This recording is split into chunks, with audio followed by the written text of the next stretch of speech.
TV8 ekranlarında 8'de sağlık kaldığı yerden devam ediyor. Şimdiki konuğumuz fizyoterapist Vedat Ülker. Hoş geldiniz Vedat Hocam. Hoş gördüm, çok teşekkür ederim. Vedat Hocam hoş geldiniz. Hoş gördüm. Günümüzde bel fıtığı, boyun fıtığı olmayan kimse yok gibi. Neredeyse. Herkesin yani ya kolunda ağrı oluyor, ya bacaklarında ağrı oluyor, belinde ağrı oluyor. Yani çevremizde böyle 10 kişiden ikisinde, üçünde mutlaka bir problemle karşılaşıyoruz. Ya kendimizde ya da bir yakınımızda illaki Evet. duyuyoruz bir şekilde. Bende var mesela, çok net söylüyorum. Eniştemde var, bir sürü insan da görüyor. Peki nedir hocam bu fıtık ve belirtileri nelerdir? Biraz bahseder misiniz? Tabii ki detaylı bilgi vereceğiz. Fıtık, vücudumuzda bir organın veya bir yumuşak dokunun bir bölgesinin, bir parçasının dışarı doğru taşması. Şöyle bir maket üzerinden örnek vereceğim. Omurgamızı temsil etsin. Vücudumuzdaki omurgayla birebir aynı değil. Aslında şu aradaki doku çok daha sert. Evet. Bu biraz daha yumuşak bir yapı. Şöyle göstereyim. Balon gibi Kameraya çıkıyor. doğru. Evet. Evet. Bırakayım. Bu oradan çıkan sinirlerin üzerine baskı Bu yapıyor, fıtık, doğru mu? bu omurga fıtığı. Evet. Fıtık aslında sadece omurgada görülmez. Yani bel, boyun, sırt fıtığı sadece olmaz. Karında, kasıkta, hatta gözde bile fıtık gözükebilir. Evet. Ama bir fizyoterapist olarak bizim ilgilendiğimiz bel, boyun, sırt fıtıkları. Şu gördüğümüz şey fıtık, bası yaptığı şey sinir, sarı Evet. olan şey. Evet. Tekrar söylüyorum, vücudumuzdaki yapıyla birebir eşleşmiyor, aynı değil ama örnek temsil etmesi açısından güzel bir maket. Bu şekilde şiştiği zaman fıtık oluşuyor. Hocam peki her bel ve boyun ağrısı bir fıtık mıdır ya da ağrı yapar mı fıtık? Her fıtık ağrı yapmaz. Her ağrının kaynağı da fıtık değildir. Boyun fıtığı üzerinden gidelim. Diyelim ki boynumuzda fıtık var. Sinire bası yapıyorsa, bir sinir kökü var, bir de omuriliğin kendisi var. Şu kenardan çıkan sarı şeyler sinir kökleri, ortadan geçen şey omurilik. Yaptığı basının şiddetine ve yerine göre semptomlar ortaya çıkar. İşte boyun ağrısı, boyundan başa doğru yayılan ense ve baş ağrıları, sırt ağrısı, kürek kemiği bölgesinde ağrılar, kola yayılan ağrı, çekme, işte biraz daha ileri vakalarda uyuşma, güç kaybı ve hareket kaybı gibi sıkıntılar yaratır.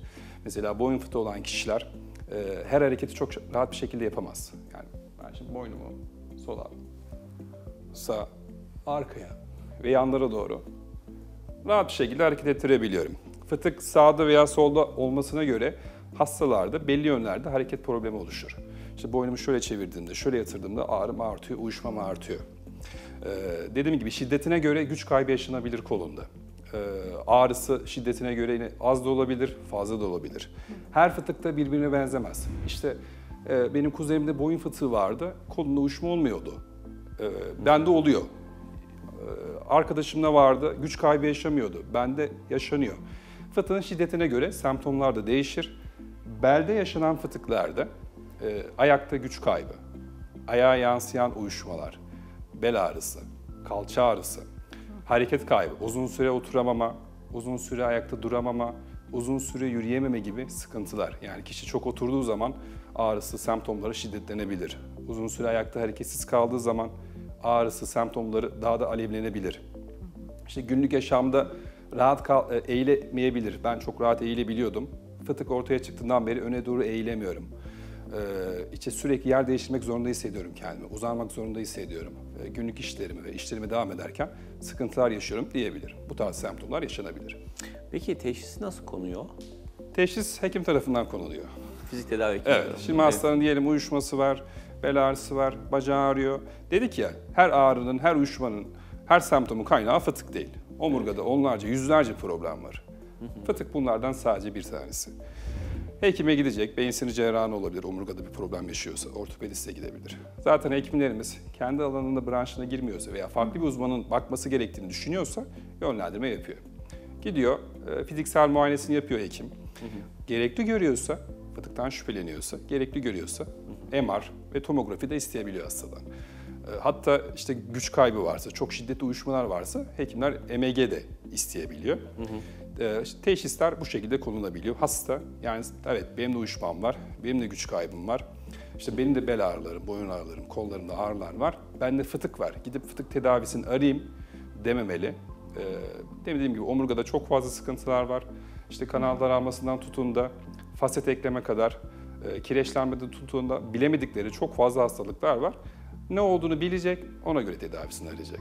Hocam peki bel, boyun, sırttaki o fıtıklarda kimlerde daha sık görülüyor? bir ayrım var mı? Tabii ki bazı belli başlı meslek gruplarında daha fazla görülüyor. Çok uzun süre herkeste oturmak bir kere bir indikasyon.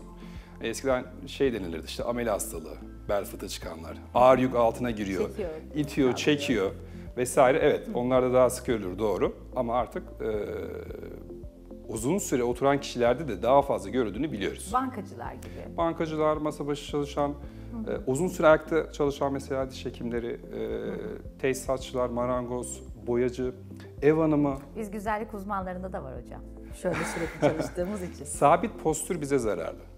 Vücudumuz hareketi seviyor. Uzun süre aynı postürde kalıyorsanız vücut da sizi ona göre dizayn ediyor.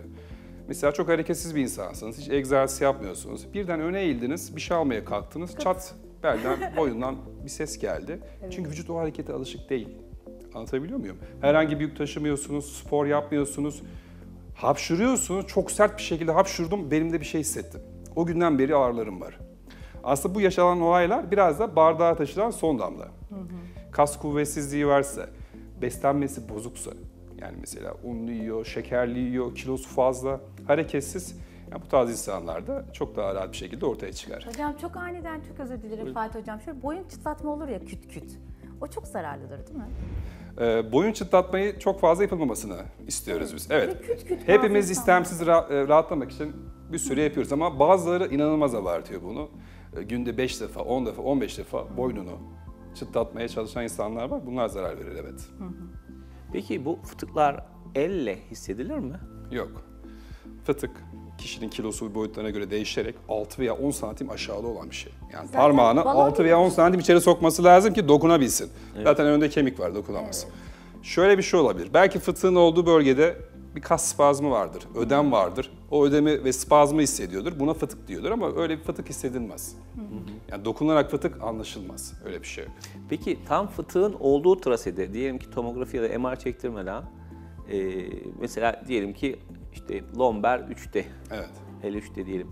Oraya geldiğinizde mesela dokunduğunuz zaman orada hassasiyet, ağrı gibi bir şey ya da uyuşma hissedilebilir mi? Fıtıkta inflamasyon oluşur.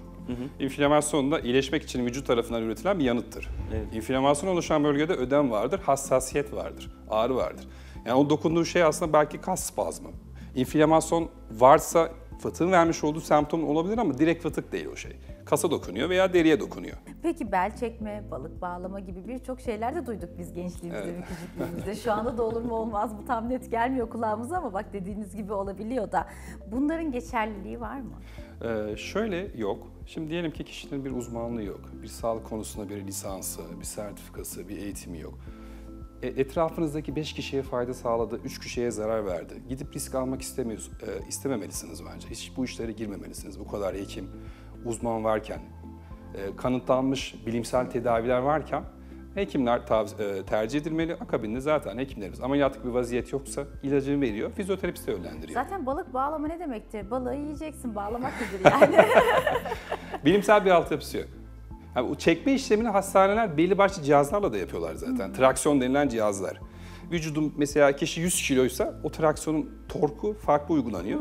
45-50 kiloluk bir bayansa uygulanan tork farklı. Yani bel çekme işlemi yine hastanelerde yapılan bir şey. Öyle ayaklarından asalım da sanayiye gidelim, amcanın teki gelsin asılsın.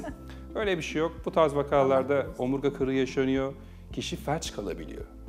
Hiçbir şekilde bu riske girmemesi gerekiyor. Rahatladığını iddia eden yakınları ise aslında çok daha farklı sıkıntılarla o kişilere giden insanlar. Belki ufak tefek kas problemleri var, tendon problemleri var, bağ problemleri var. Biraz masaj yapınca, belli başlı işlemler yapınca, psikolojisi de rahatlayınca rahatlamış olabilir. Yine de bunlar için de tercih edilmesi gereken mekanlar buralar değil tabii ki. Kesinlikle hocam. Peki fıtığın tedavisindeki algoritma nasıldır? Yani fıtıkla ilgili bir şikayeti olan ya da hisseden bir kişi ne yapmalı böyle aşama aşama ve tedavisinde de ne yapılması gerekiyor? Hemen anlatayım. Fıtığı tekrar göstereyim şöyle. Evet, o çok güzel bir şeymiş hocam. Maket güzel bir temsil. Şu dışarıda sert bir doku var. Bu intervertebral disk, kemikler arasındaki amortisörlerimiz. Dışındaki yapısı sert, içindeki yapısı biraz daha nispeten daha yumuşak. Bu dışarıdaki yapıda dışarıda bir kısma bir yırtık oluştuğu zaman içerideki yapı dışarı doğru taşıyor. Bu tekrar içeri girmiyor. Ama vücut tarafından, bağışıklık tarafından bu küçültülebiliyor. Büyük fıtıklar iyileşebilir. Şimdi şöyle bir yanlış algı da var. Fıtık iyileşmez. Hayır, çok yanlış. Fıtık iyileşebilir bir rahatsızlıktır. Kişi alması gereken vitaminleri, mineralleri aldığı zaman, beslenme düzenini düzelttiği zaman, manuel terapi ve klinik egzersizlerle fıtıkların %95'i hatta daha fazlası iyileşiyor. Çok teşekkürler Rica vermiş ederim. olduğunuz bilgiler için. Çok sağ olun. Ağzınıza sağlık hocam. Bugün bizlerle fizyoterapist Vedat Ülker beraberdi ve bel fıtığı, boyun fıtığı ya da sırt fıtığı ile ilgili bize birçok detaylı bilgiler verdi. Kendisine tekrar teşekkür ederiz. TV8 ekranlarında 8'de Sağlık kaldığı yerden devam ediyor.